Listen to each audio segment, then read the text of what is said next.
Everything legit. The Nimi Meta Podcast. Okay, Everything Legit Season 2. I'm so excited. Woo! This is I am so thrilled that we actually made this happen. Me too. Okay, so for everyone listening right now, this is a moment because my cousin sister has flown in for LA, especially for this, she happens to be here in Dubai. You all know her and love her as Radhi Devlukia. Say hello, Rad. Hey everyone. I'm so happy to be here with Nimi and we're just going to have such a wonderful conversation. Yeah, I'm so excited for Me it. too. Before we start, I do want to say, all of you know her as Radhi. I know her as Rosh. Yes. Roshni. She has two different names. And so if you hear me saying Rosh or Roshni, I mean Radhi. I just want to make that very clear. We haven't seen each other over a year and a half. Yeah, nearly 2 years. I can't believe that. The last time we saw each other was at her wedding, which was the most epic setting. It was so beautiful, but time has just flown and it has literally been a year and a half, if not more. And we get to reunite. We do. And even like at my wedding, it being my wedding, there was no like quality time together, you know? We had moments together like you do, but the quality time that we've had, you've been here for almost a week now. Nice, which we probably haven't had since we were kids. Oh my gosh, yeah. So how do I know Radhi? How does Radhi know me? Well, we're family. My dad and my mum and Radhi's brother mum, and sister. A brother and sister. And in true Indian family style, we all grew up together pretty much in one house. Yeah. This is all we knew. It was me, Radhi, one other cousin who are around the same age. And then we had two younger cousins, and then a last minute one came along, and then Radhi's older sister Deepa, who's the eldest of us all. So the dynamic was always the three of us. Always. Like my grandma would literally just have whatever one did, the other two had to do. Whatever one got, the other two had to get. Whatever one ate, the other two had to eat. It was just, we were treated completely the same all the time. We were legit triplets. This is just, you see me, you see them. You see them, you see me. And it was so beautiful because that's just how we were raised. And it was so natural to us, of course. Nothing was forced. And still to this day, it's crazy to think now that we're 30 years old, I still feel the same. I know. Even though we are miles away from each other, now me and you have like flown the nest. Dubai, LA and London. Everyone is dispersed through that. And I just want to say, hold on, when she says whenever they saw her, they saw us too. That's because Nimi would be in the front dancing and me and Binny would be the backup dancers. So yes, whenever there was Nimi, there was us in the background trying to like show our moves and Nimi showing it everything in the front. But they were amazing backup dancers. Like I'd hire them over and over again. Take bookings. Well, we didn't really sit down. Like I didn't really have a plan for this episode, I'll be honest. Because, you know, Everything Legit for me, especially this season, has been super personal, you know, because you see my stuff. But I've been talking about topics that are really dear to my heart, but also things that I feel like aren't spoken about enough. And women, girls everywhere, no matter your, you know, size, shape, background, have related on so many levels. And, you know, it's amazing. I've had celebrities on Everything Legit and I've had some amazing stories and amazing people. But it's these conversations, it's with the people that I love the most in the world that I feel like the true, genuine messages get out and people can really, really benefit. And you get to know each other through conversation. I feel like it's rare that you end up sitting down to actually have deep, meaningful conversations because you're just having fun, and which is so lovely too. But I felt like that even when I did it with my own husband. I was like, I sat down to actually speak to him for an hour. And I was like, wow, I actually didn't know that much about him. And so I think it's so true. Sometimes we forget to do it with our loved ones. And so doing it with each other feels so much more special. And I definitely encourage that to people as well. You know, this is something that actually we'll speak about later on, which is being okay with expressing your emotion. Like crying is something I've spoken about on my podcast so much. But also opening up to the people close to you. Communication is so, so important. Absolutely.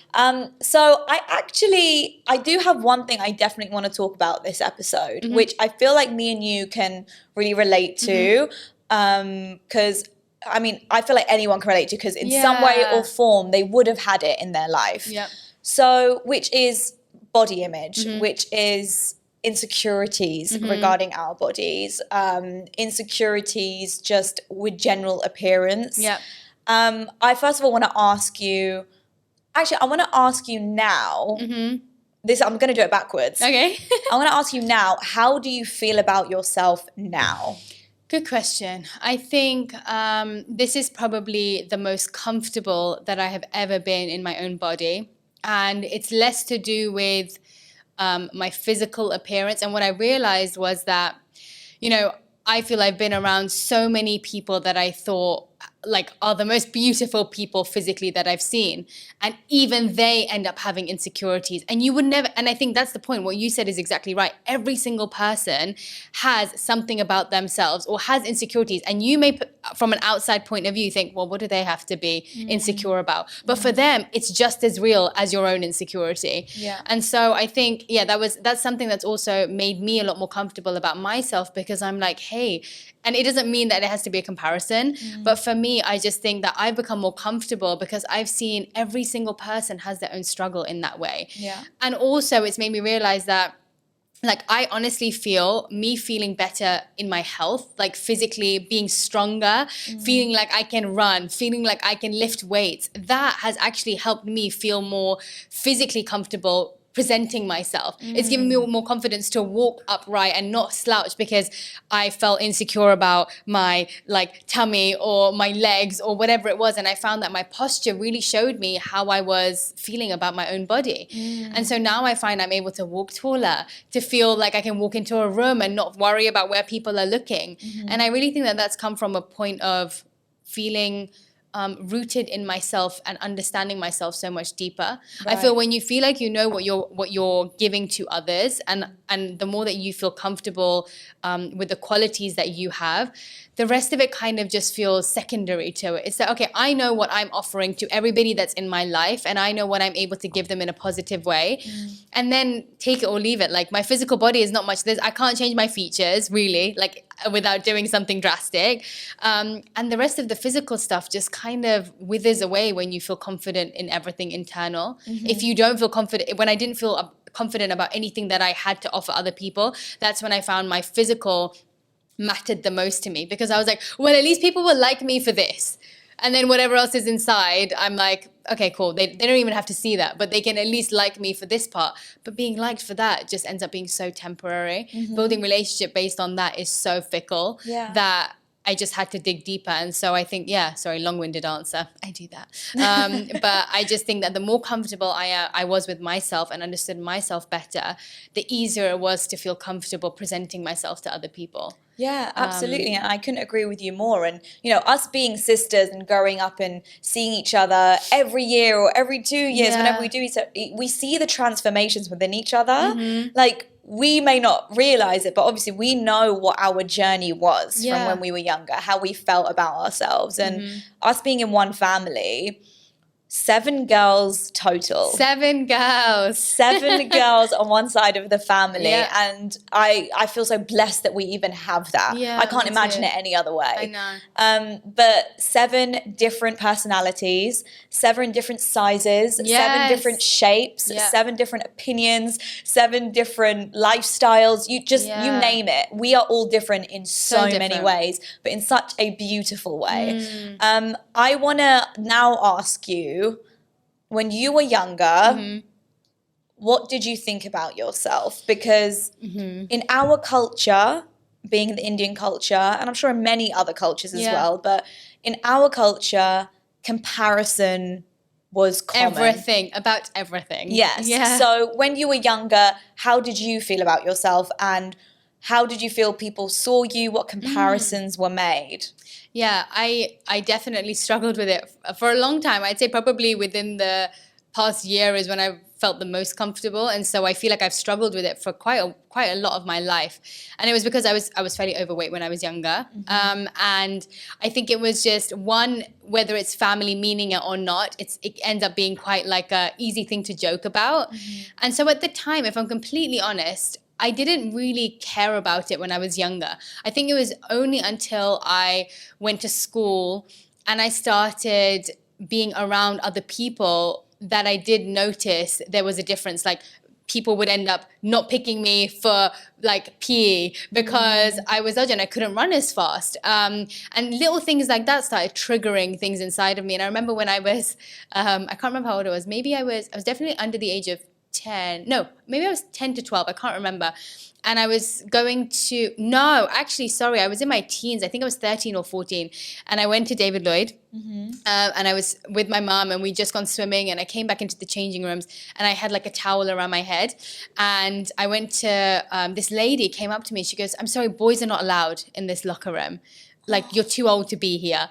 And I was like, oh my God. And it's so weird because that's one of the things that's really stuck with me because at that time, I think because my features were quite, maybe you couldn't tell whether I was a boy or a girl. And because I was quite chubby, I feel like it was difficult for people to even tell whether I had breasts or whether I was it was just a guy, a young boy who was overweight. Right. And so I remember that really distinctly. And I think there are so many times in my life that I do remember feeling very excluded because of my size or because I was, even a certain skin color when you're younger. But I honestly think that has made me so much more compassionate being older. Like, I made such a huge decision from that age that I would never judge somebody based on their looks, regardless of what, like, not just because I was overweight, but in any way, because physical form is, like I said, such a fickle thing to judge people on.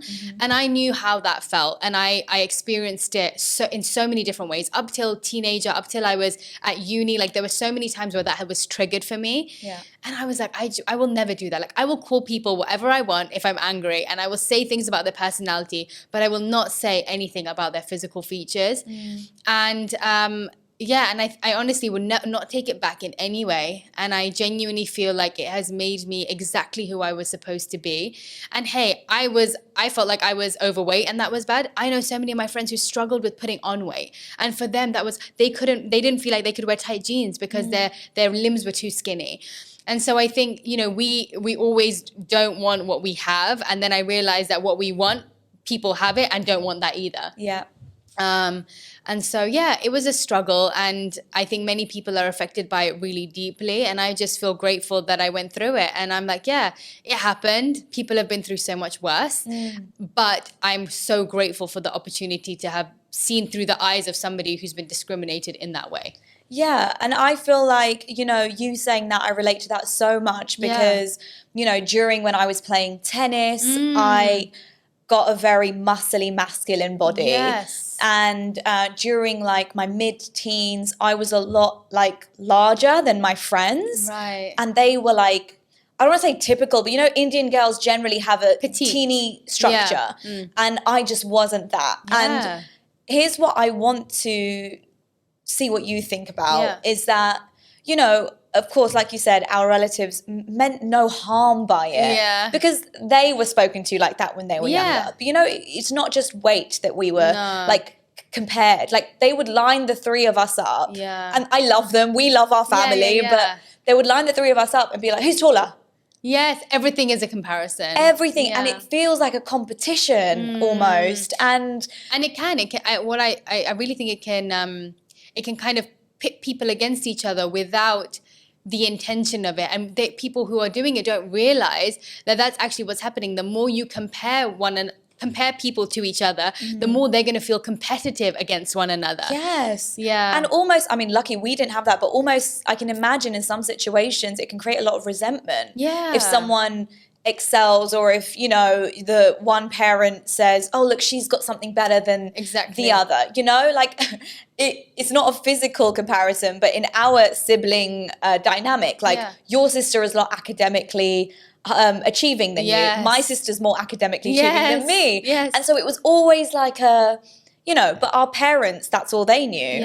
So I wonder, now we're both at stages where we're both 30. We are not thinking about having babies anytime soon, but moving forward, how would you want to change that with the next generation cycle? Yeah, I've seen my sister, who has 2 kids now, really trying to consciously parent and like changing the way that she does that because of how much it affected her when she was younger. And I think, you know, when I think about her, it's like she was the one that was almost like left out being the oldest because there were so many of us that were around the same age. So she had her time for like 4 years, and then the rest of the time was like all eyes on us. Yeah. And it was interesting because I do think that, you know, she talks about how that, you know, had impact in the way that she felt too. And I then see how she's trying to transform that in her children. And again, it's to do with the comparison. It's like, no, let the child be individual. Let the child, even, and it's funny, even when I talk about, the baby, Ara looks like this person, or Ara looks like this. And she's like, Ara can just be Ara. And I'm like, yeah, it's so true. Like, we are so ingrained in our culture and in life to compare to something, to relate to something, to want it to be like us. Yeah. To want it to like have some sort of connection to us because it makes us feel better she looks like me. Like that makes me feel better that she looks like me. And in this, it all comes from such a deep rooted thing of wanting to compare in some way. And so I think it's just about being more conscious with your words, more conscious with understanding that someone is so much more individual, conscious about supporting and nurturing the things that make that person an individual, rather than saying that they are different. Making it something it's actually special. Right. Like, what you have is special. It's not different, because different can be such a, like, you don't know whether that's a good thing or a bad thing. But having every single thing that's different about them compared to their siblings or their cousins, making that like, no, that's your special superpower. And all of us have that. Like, it's your speciality that you've got. Yeah. And I think just the wording, like, words are so powerful, and it makes such a difference of how we say things. And I think, they didn't mean anything by who's taller. Yeah. But at the same time, it's like, and it's like, oh, look, let's say Nimi's taller. And then the person who's shorter is like, oh, does that mean it's better or worse? Like, Exactly. do I need to be taller? And so it could have been like, oh, wow, like Nimi's the tallest. This one's like this height and this one's this height. All of them are amazing. Yeah. Rather than putting one being better than the other. But I think it's just, I honestly really put emphasis on words, and I'm learning that as an adult too. Yes. How words are just so powerful, and as much as we can say sorry and like take stuff back and not mean it, really our intention behind each word should be so consciously thought out in how we are speaking to our partners or our children or our friends, because I think they can really leave deep impact in other people's lives. And that applies the same with children, I feel. What's your take on it? Well, it's so interesting because the language thing, 100% for me, and I've spoken about this on the podcast, like, I have to check myself so much. Yeah. And like, even if I'm mid-sentence, I'm like, okay, no, I don't want to say that. Yeah. Reword, rethink. And I'm actually learning that with my husband because, as you know, he only moved here not so long ago, and it's a whole new dynamic. Although we've been together for 12 years, it's brand new, and I'm not comparing him to a child, but I am. She's not proud. But it's like a new dynamic that I'm learning. And again, he's not fitting into the box that I thought he fit into before. Yeah. And so now we have just created a brand new lane, and I'm discovering and I'm figuring things out, like how best to deal with him in certain situations. And we don't have kids, we don't know. We have young nieces and nephews, which we can kind of get an idea of. But when you're a parent, it's a whole other level. It's a whole different ballgame. And this is what I say, like, we are the generation that are breaking barriers. Like, we are breaking barriers, breaking cultural norms, breaking stereotypes, breaking generational cycles. And I'm so proud of us for it. Yeah, definitely. Definitely we've had the liberty to do so because of where we are and what our, forefathers have done. But I'm definitely learning as I go. And I think this is where role models, I think, are so, so important. And so I wanted to ask you, in terms of, there's good or bad things to say about social media. But for you, when you decide to follow someone, or if you decide to double tap to like something, I don't know about you, but now more so than ever, I'm so conscious of what I do with that finger. Yeah, I agree. And so with role models, like, is it specifically a type of person that, you know, they say don't fill your feed up with horrible negative things that is going to leave impressions or like make you feel bad when you're off that app. Exactly. So how do you navigate your way around social media? Good question. And it's so funny, the double tap thing, because sometimes you go on a picture or you scroll through and it's like you see the person out of your friends who's already liked that picture, and sometimes you're like, it's so weird. Like, why would she like that, or why would he like that? And you're right. It's not only for yourself, but also the fact that, you know, social media is a public place. And so, you know, if I've ended up liking something, I know that that's setting an impression for other people who may value my thoughts, thinking that that is something that should be liked or should be valued. Right. And so I think I've become a lot more conscious of that, you know, whether it's 10 people following you or whether it's 1 million or whether it's 10 million, you have a responsibility in some way, because whatever you are doing is leaving an impression for all those other people who are valuing your thoughts. And so I think I've become a lot more conscious for that reason also, for what I share or what I double tap. But I think recently I actually did a huge clear out, because I realized I was following so many pages that filled my feed, and I've done that quite a few times, but that either fill my feed with nonsense that like is not providing anything to my life, and that's not a negative thing. And it doesn't mean that they're posting things that are like horrible. It's just I'm seeing lots of things, even if it's products, for example, product pages or like businesses. It's like, well, I don't necessarily always want to see things that are to be shopped for. Right. I don't want to constantly be thinking about shopping. And so then I started following more things, even if it's to do with food that I feel inspired by, like pages that's filled with things that are going to bring inspiration to my life or ideas to my life. And I honestly connect to words so much more now on Instagram. I don't know about you, but quotes and stuff feel so much more so much deeper than seeing a visual. And I also love nature so much. And so I realized, I was like, hey, I don't actually follow many nature pages. And then I went and I saw like all the things that make me feel feelings rather than numbness. Like a lot of things I find on social media can just keep you numb or bring you into a space that you don't necessarily want to be brought into midday when you're like trying to get upbeat and trying to move on to the next thing, and you've scrolled and you're like thinking about your body or you're thinking about the things that you don't have. And instead it's like, hey, I want to see a sunset instead. And I want to see a few words that are going to change my mindset into something that's a little bit better. Or I want to see food that's going to inspire me to create something else. And so I think those are the three things that I choose. Something that's going to make me feel happy or feel feelings that I know, something that like a sunset that's going to invoke emotion that I know I've had in the past from seeing something like that. Words that are either going to uplift me or make me think or change me for the better. Right. Or something that's going to inspire me to create further. And so, and obviously with loved ones, I love seeing things that my friends and family post. But I think the more and more I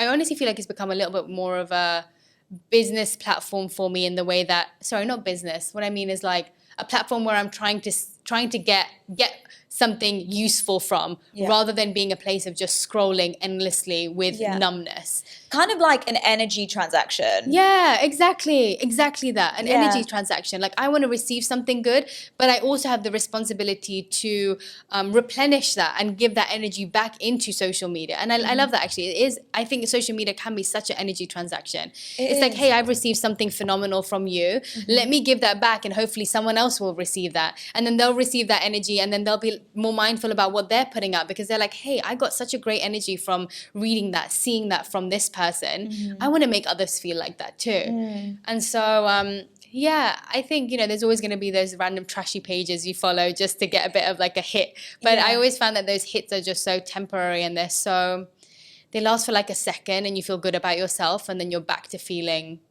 bad, and you're back to feeling that slump you were, rather than going for something that is a little bit more long-standing and thoughtful. And talking about, you know, consuming mindful content that makes you feel good. For anyone who doesn't know Radhi or doesn't follow her on social media, your presence on social media, like I'm so glad the world gets to see it, because we've been lucky enough to always see it.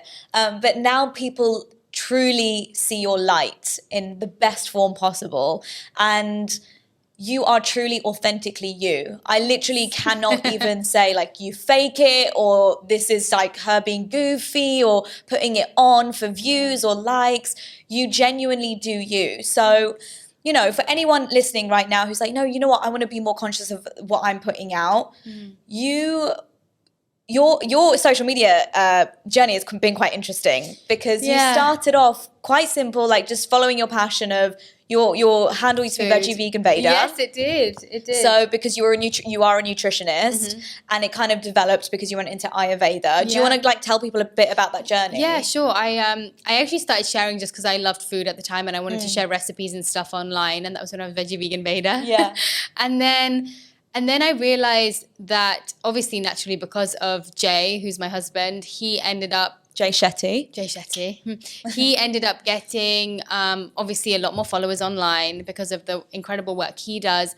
And naturally people get curious about who his wife is. Yeah. And so I'm pretty sure I saw like, if you type in Jay Shetty on Google, by the way, it says Jay Shetty's wife. Oh, probably. As one of the top searches. Yeah, because I think for a long time we weren't really posting about each other very much online. And then as soon as I started getting more people following me, I realized I had two options. I was like, I can either just keep posting stuff that makes me happy, or I could utilize the opportunity that I've been given to share so many of the things that have just changed and transformed my life. Like changed me from being a person who I feel I was extremely selfish when I was younger.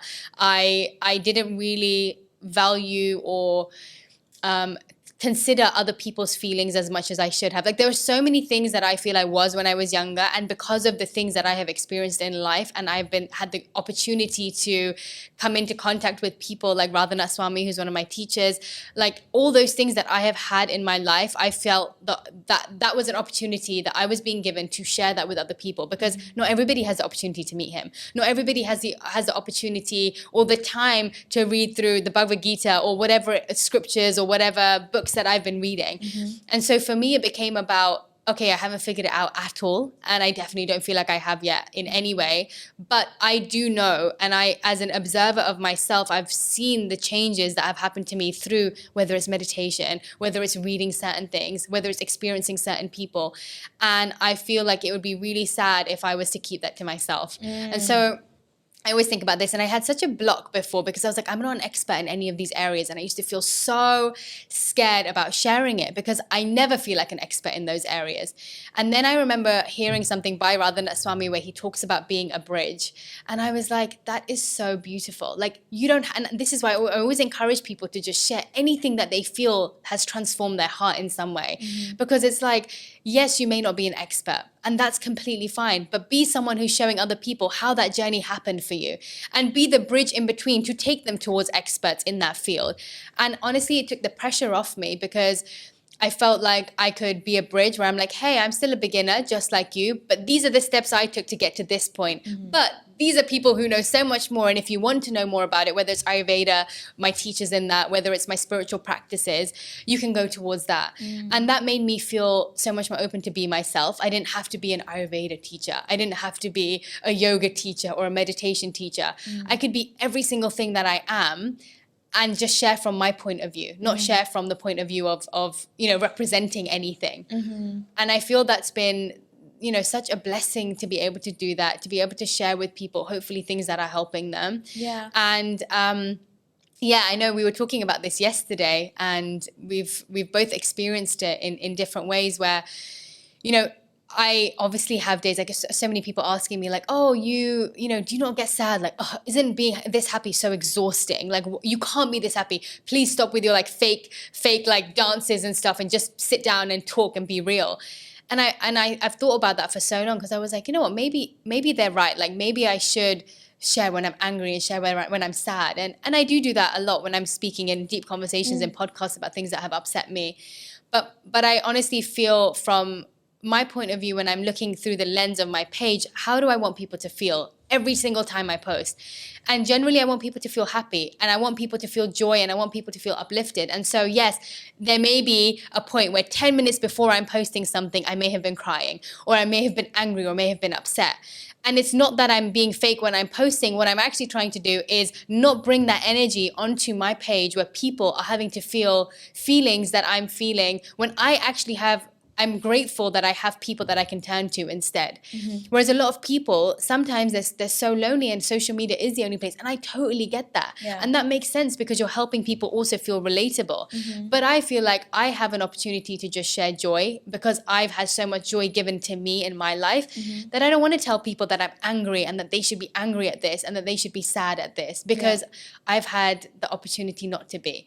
And so I do get sad and I do get mad and I do get angry and I have my low days, but I choose to show up in a way because I think everybody deserves so much more than seeing my random emotions. And you know, this is so true because you just saying that reminds me when I think it was 6 months ago or something, you hit 1 million followers on Instagram. And on our family group on WhatsApp, the messages started rolling into you and everyone was like, sweet. Rosh, well done, 1 million followers. This is huge. Congratulations. And this was Roshni's response. I don't remember. What did I say? I remember it. I was feeling very uncomfortable that day. Yeah, I can imagine because it's you. You know, you don't. Roshni has never been the type that like loves the attention. You're not very like, I don't know, attention grabbing. You don't ask for it. It has naturally come to you because of who you are. People gravitate towards you. But your response on WhatsApp when everyone was like, congrats, Ross, 1 million, we were like all losing it. Yeah. And your response was, hey guys, thank you all so much for the love. You know, it seems a bit silly to be celebrating numbers. I feel so blessed that I'm able to share myself and what I know and my love and my energy with these people, with people around the world. I'm so grateful that they even follow me. Yeah. And that was her genuine response. And I think that's because, and honestly, when I hit 1 million on Instagram, it literally it felt like I had all those 1 million people in front of me and I was like, oh my gosh, what a huge responsibility. And it actually made me realize that, and I remember feeling this way when I had 100 followers, where I would get that one message that people are like, oh my gosh, your vegan food looks so delicious and I really am thinking about turning vegan and this is really helping me. And I genuinely feel exactly the same as I did then as I do now. But with more, and I do believe this, with the more attention that you get, the more responsibility that you have and the more lives that you are really not in charge of, but you have effect on. And so, and it is weird. Numbers, I find, I don't know about you, numbers is such an odd thing. It's yes, of course, I feel like you are constantly creating content for people. Yeah. Instagram is that platform. We can't lie, it is about numbers. A lot of the time it is about numbers. But at the same time, I think I really had to detach myself from that because I remember getting to a point where I was growing quite intensely. It was quite speedy the way that my numbers started going up. And I got to a point where I was literally refreshing on my post because what I noticed was my food posts don't do as well as when I do other stuff. Yeah. And I would always refresh my food. I was like, why are people not liking this one? And I'd be like, gee, no one, I only got 10 comments on this and I only did this. And I did that for about a month and it exhausted me. And I was just like, this is ridiculous. This is so pathetic. Am I creating content for the numbers or am I creating content out of love and care for the people that I'm speaking to? And I'm so happy that I went through that. And I'm so glad that I had, and honestly, the process of journaling, really, I find is such a, and honestly, I don't have a book. I journal on my phone. I journal on my notes page on my phone. I used to have a book and then I realized that I want to think about things constantly. Right. And so whenever I'm thinking about things, I'll jot things down. And I find journaling is such a, mirror experience because what's in your mind is coming out. And then I'm reading back what I'm writing and I'm like, this is so empty. This is so empty. What are you worrying about? You're worrying about people liking. Instagram's going to take away likes. You even knowing how many people are liking. And then what are you going to do? Yeah. And I'm so happy. I'm so grateful for my journaling practice before that allowed me to get to that conclusion so much faster.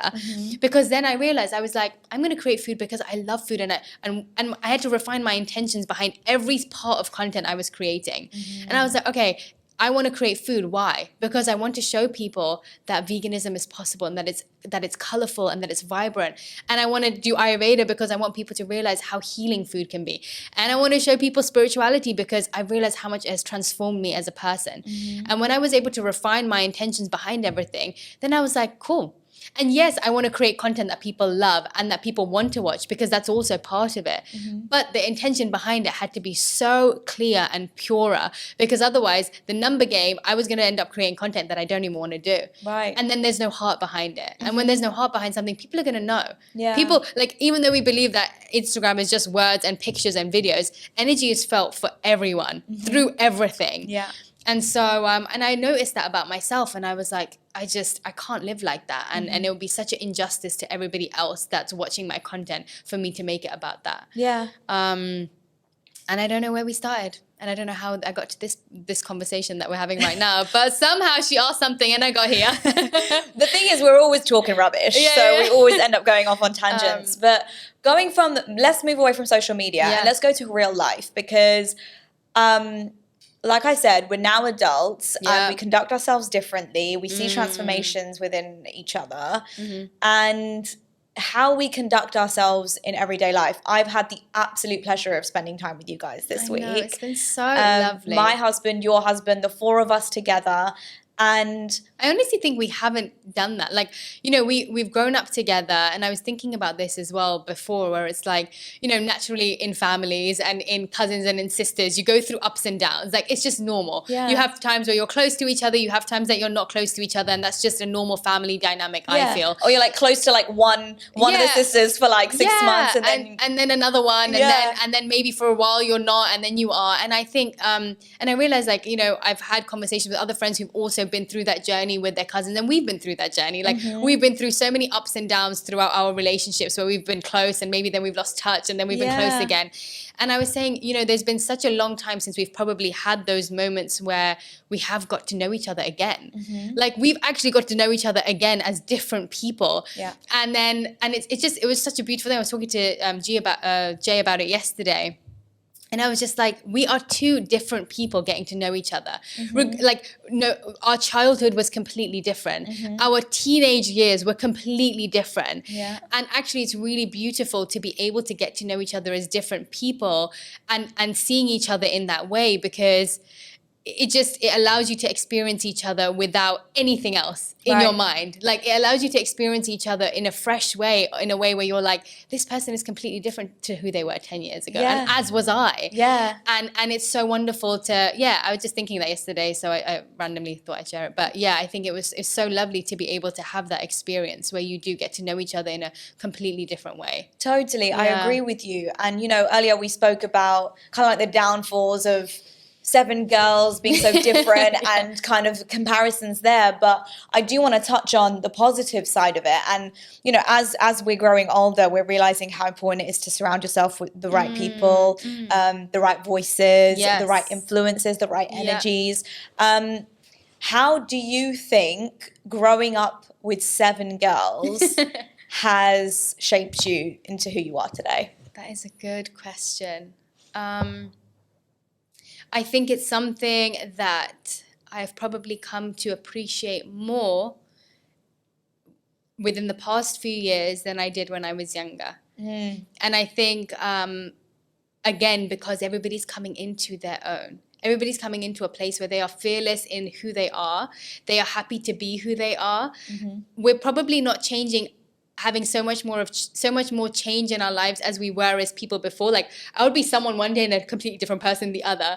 And I think now we're starting to see, and it's taken us, you know, 30 years to get here, but we're starting to see everybody's solid personality, like who they are at their core. And I think and everybody's unapologetically themselves in that way. And I think that is wonderful, because we can all appreciate one another in that way. Whereas when we were younger, I don't know, I felt like it was a whirlwind. Like, I feel like our voices kind of got lost, because we're a big family. Like, always when all of us would get together, the girls, but like the adults as well, it would be like 14, 15, 16 of us in a room. And our husbands complain about this as well, because they're like, it is the loudest room when our family gets together. So you can only imagine that if someone had an opinion about something, or if someone wanted to voice themselves, you kind of would second guess it, to be honest. You'd kind of just be like, oh, shall I, or do I, can I be bothered? You know, so it's interesting now, like the sisters that were quiet are now the loudest voices, or like, you know, all the other way around. But, and I think it's that, you know, we are all, at younger age, we are all so impressionable and so naturally influenced by everybody else around us. And so we've all become adults, and we all have our own minds, and we all have our own views about things, separate to our parents, separate to our friends, separate to anything. We are all such individuals now that we feel like, I know that you are you, and I am me, separate to anybody else that I have around me, and we are very comfortable being in our, we're not influenced by anything else in our life. And so I think that's helped us all connect in such different ways. And I think there's also that thing of, and I remember talking about this, I can't remember with who, with another friend, where when you're younger with friends, there's like that thing of, oh no, this is my friend, and I feel like, and this is my best friend, and nobody else can be best friends with them. And I feel like naturally, when you're in a girl situation where there are 7 girls and we're all girls and we're all close to each other in different ways, that it can feel like that when you're younger. It's like, wait, so does that mean that's her favorite cousin, and now I'm not, because she's spending time with her in that way? And then I realized this with my friends a long time ago, and naturally then it went through to family as well, that everybody can have a different connection in different ways. And that's what's so lovely. It doesn't mean that one person is, and it can be that they are closer to that person in that way, and that's also okay. You can have your own relationship to each individual in your families, no matter how big they are, and be very satisfied with them, regardless of how close they are or not close they are to anybody else in the family. Or like I mean, we live in different countries to the rest of our sisters. They all live in the UK. And obviously, because of COVID, they haven't really seen each other. Me and you've probably seen each other more than they've seen each other within this time. But you know, if they were to get together, of course it would break our heart. We'd be like, oh my God, we want to be there. But I also feel like when we all get together again, although, you know, we speak about how much we've transformed and grown, it's all the same, isn't it? We literally go back to being children again. And it's actually just the most beautiful thing. But as long as we don't go back into feeling any insecurities that we maybe felt when we were kids, or you know, even thinking about any past history or grudges, anything like that, and it doesn't exist between us. I have one more question. Let's do it. So like I said to you, as I get older, I'm so conscious, you know, the quote, which is like, tell me the 5 people closest to you and I'll tell you your future. So you and I have this in common, when we live very far away from home. And our 5 closest people to us in the world are our people that we're actually geographically furthest away from. So bar our husbands. Bar our husbands. Oh yeah, guys, forgot about you. What have you done? I mean, you moved to New York, and then you moved to LA, and now I feel like you're finally home. How have you created the circle around you, and how has that been a very self-aware and conscious decision of every single person around you as well? Good question. Because I really want everyone who's listening right now that, yes, 100%, it's all, most of the work is within you. But I couldn't do it without the people around me. So yes, you are step 1, but step 2 is, who do you surround yourselves with? And I want you to think about the people closest to you. And, you know, they say if 4 out of the 5 people are amazing, but one person is terrible and brings you bad energy and bad vibes, it brings down your average. And you are cheating yourself. You're cheating yourself by keeping that person around. So over to you. Like, how have you kind of conducted your social circle? How have you thought about it and the energy they give to you? I would say it's had to change as time has gone on, and it's been so interesting for me because as I have changed, the people that I thought would be in my life forever when I was younger, friends-wise, have naturally, without it being, there's not been any like disagreements, no nothing. They've just naturally kind of blown away, like floated away, very, very naturally. Like we've kind of found our own separate ways, and because we just slowly realized how little we had in common. And that's not to say that I wouldn't have their back and that they wouldn't have mine, and I know that if I called them, they'd still be there. But I've just found that it was becoming a struggle to spend time together without the point of conversation being reminiscing on old times. Wow. And that became a big indication to me of when potentially, it's not nourishing in the present. What we're doing is trying to hold on to everything that we had in the past, becoming teenagers again, right. like reliving all those naughty times that we went out and did this and did that, and that is so lovely, and I love reminiscing, but that can't be the point of conversation in present constantly. Looking back is never good constantly in the present. And so like positive or negative, absolutely, positive or negative, because then you're just living in the past, and then when you think about how you connect in the future or the present, there's not much. And so it does, and I keep saying this, it's like you don't have to not love the person, you don't have to have a crazy breakup with your friends for it to be like that. It's okay. And I've noticed that with and I love the saying or the quote, it's to do with seasons and how friends can, and friends like family, we have no choice. Friends can, come and go as different seasons or for different years, but it's okay to let people go. And I used to find that so difficult. Oh my gosh, to let people go, because I used to think, it's that time thing. I've invested 10 years into this friendship. How can I, it would be horrible for me to let it go. Let me keep trying and keep trying. And it was really interesting. One of my best friends from when I was at college, we lost touch for a couple of years purely because of that reason. We had nothing in common. Whenever we spoke, it was reminiscing, and it was like meh. The conversation was meh, and we both felt it. We both weren't agreeing on things. And recently we connected about 2 years ago. So we had a good couple of years break completely. Didn't speak, didn't want to be around each other. We reconnected. And it was so beautiful because I had changed and she had changed, and we connected on such a deeper level than we had before. And suddenly our conversations weren't at all about the past. The conversations were about what she's doing, like how she's growing, what she's reading, what she's doing to improve herself. And naturally now we could speak every other day and have nourishing conversations. And we do, and we become best friends again, such close friends again. And so I think that's one of the ways that I've not weeded people out, because that sounds wrong, but that's one of the ways that I've noticed whether someone is nourishing me and I'm nourishing them. And it's a mutual thing. It's like if all I can talk about to you is that stuff, then I'm not nourishing you either. And I don't want to be in a relationship where I'm just stagnant for you. I want to be uplifting you in some way too, just as you should be to me.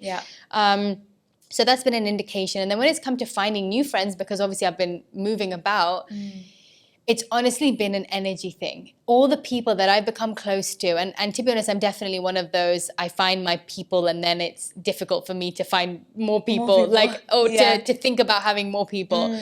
But it's been an energy thing where I've spent a solid amount of time, and I think that's so important, especially if I know so many people that I speak to on my page, they say how they can relate because they move country so much. And so many people are doing that so much more, aren't they? And I think for me, spending a solid amount of time with a person, like sometimes with the people that I'm closest to, I've spent 6 hours the first time I met them, minimum. And I spent that time with them, and I knew whether they were my people or not my people, whether I could spend 6 hours every single week talking to them or I couldn't. And I found that I was so lucky. I found that very, very quickly. And I found those people, and I have, a few close friends that I could spend many, many days with at a time and feel nourished by them. And so I think I'm that type of person. I need to spend a solid amount of time with someone, and that tells me I want to go from 0 to 100 with you. I don't want to date. I don't want to date my friends anymore. I want to know. I want to meet you. I want to get to know everything about you, and I want to know whether we are getting married the next day or not. And some people don't do it that way, but I found people who luckily do, and they want to do the same thing. And so that's been another way just to get to know people deeply, fast, rather than the speed dating. I just don't like that. And then the last way I feel like I've found friends is, again, through how do we like spending our time? How do, in our spare time, how do we like spending our time? And that's not to say, again, that, for me, I know very clearly what I want to do now in my spare time. And hopefully if those people align, then that shows me that their values are in the same place. And that to me is a great identification of whether I want to invest in a friendship or a relationship. And naturally there are going to be those people who maybe aren't at the same mindset or mind frame as you, but if you value them and you see that they have certain qualities that you appreciate, people change just like we do. Right. I'm sure I'm not at a certain level for a lot of my friends that they want me to be at, but they see the potential and they see the desire that I want to become that. And so in that, we can nurture each other in those ways and do that. So yeah, I think those are probably the main ways that I've thought about friendships. Yeah, I think in essence, love is love, like it's unconditional. And that's with a relationship or a friendship. If you love someone, you want them to flourish with or without you. Yes, you know? exactly. And I think those 3 steps that you just mentioned are amazing. Like just 3 things at the end of this episode for you guys to just sit and actually think about and see how you conduct your social circles. So I love you. I love you too. I love you so much. And I'm so too. grateful for the time we have together. Me And thank too. you so much for doing this. Thank you. This has been such a wonderful conversation. Yeah, It really has. so lovely. You're my first guest of season 2. I'm her first guest for season 2, guys. Blood. That's what it does. So I want you to leave on one note, which is very retrospective. Okay. But if you could speak to your younger self, what is one thing that you would say to her? I would say, eat all the bread you want and it'll be okay. That's it. No, okay, fine. Do you want me to change that? Yeah, go on. I mean, if you want to be more... Okay. Sorry, bread is my life. I would say, I would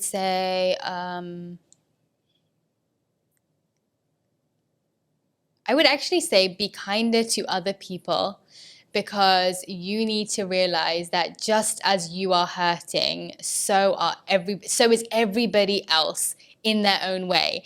And so don't be so selfish and just think about yourself. Think about what they are also going through, so you feel so much more compassion for yourself and for them. Oh, that's so Definitely lovely. that. I think all of be us nicer, yeah. basically. Just stop being such Little a you. bully. Yeah. I love you. Love you. Thank you so much for this. Everyone check out Radhi on Instagram. I'm sure you already do. At Radhi Devlukia. You will just see why I love her and why so many people around the world do. So thanks again, Rosh, for coming onto the show. Let's go eat, shall we? Yeah, now we're going to go shop and eat. So yalla, bye. Bye.